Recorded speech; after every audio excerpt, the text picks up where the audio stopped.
അതെ, ഇന്ന് ഞാനേ ഇടിയിൽ നിന്ന് കിട്ടിയ കുറച്ച് മത്തി കാണിച്ചു തരാം നിങ്ങൾ. ഇത് കണ്ടോ, നല്ല മത്തി കേട്ടോ ഇത്. നിങ്ങൾക്ക് മത്തിയൊക്കെ ഇഷ്ടമുള്ളവരാണെങ്കിൽ ഡെഫിനറ്റ്ലി ഒന്ന് ട്രൈ ചെയ്ത് നോക്കണം. എന്നിട്ട് ഞാൻ ഇതിൽ നിന്ന് കുറച്ചെടുത്ത് വറക്കാൻ പോവാം. അപ്പോൾ ഇത് ഫ്രോസൺ ആയതുകൊണ്ട് ആദ്യം നമുക്കിതൊന്ന് വെള്ളത്തിലിടണം കുറച്ച് നേരം, എന്നാലേ അത് ഡീഫ്രോസ്റ്റ് ആയിട്ട് കിട്ടുള്ളൂ. എന്നിട്ട് ഇത് പിന്നെ ഇത് ക്ലീൻ ചെയ്തതല്ല, നമ്മൾ ക്ലീൻ ചെയ്യണം.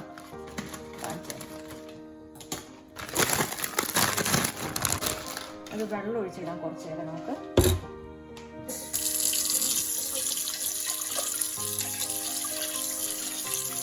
അപ്പം ഞാൻ നമ്മുടെ മത്തിയെല്ലാം നന്നായിട്ട് വൃത്തിയാക്കി ക്ലീൻ ചെയ്തെടുത്തിട്ടുണ്ട്. ഇനി അത് നമുക്ക് മാരിനേറ്റ് ചെയ്യാം. കുറച്ച് മുളക് പൊടി,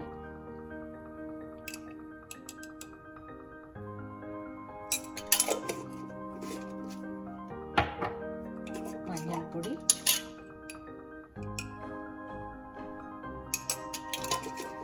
പിന്നെ ഒരു 2 സ്പെഷ്യൽ ഇൻഗ്രീഡിയൻസ് കാണിച്ചു തരാം ഞാൻ.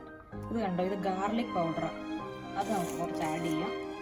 ഞാനിവിടെ ജിഞ്ചർ ഗാർലിക് പേസ്റ്റ് ഒന്നും ഈ മീൻ വറുത്തയിലേക്ക് ഞാൻ ചേർക്കണില്ല. പിന്നെ ഇത് കണ്ടോ, ഒനിയൻ പൗഡർ. നിങ്ങൾ ഇതൊന്ന് ട്രൈ ചെയ്ത് നോക്കണം കേട്ടോ, ഇതിനൊരു നല്ലൊരു ടേസ്റ്റാണ്. പിന്നെ എളുപ്പമായിട്ടുള്ള ഒരു ഡിഫറെൻറ്റ് മാരിനേഷനുമാണ്. കുറച്ച് കുരുമുളക് പൊടി,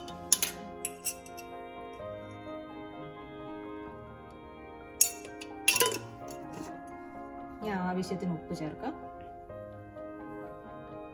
നമുക്ക് നന്നായിട്ട് മിക്സ് ചെയ്ത് വെക്കാം. അപ്പം ഞാൻ നമ്മുടെ മീനെല്ലാം ഒരു 1 മണിക്കൂർ നേരത്തേക്ക് പുരട്ടി ഇവിടെ വച്ചിട്ടുണ്ട്. ഇനി നമുക്കത് വറക്കാം. ഞാൻ കുറച്ച് എണ്ണയിലേക്ക് കുറച്ച് കറിവേപ്പില ഇട്ട് ഞാൻ നമുക്ക് മീനുകൾ പൊറുക്കി വയ്ക്കാം.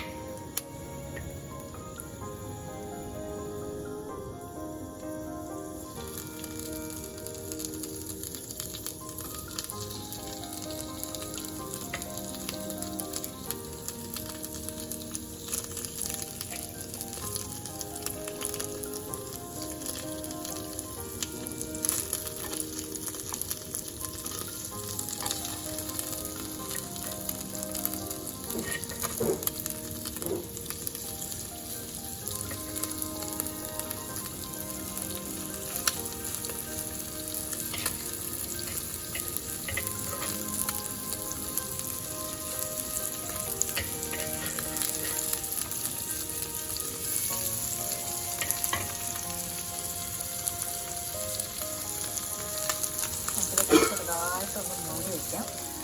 എണ്ണ കുറച്ച് തീ വെച്ചിട്ട്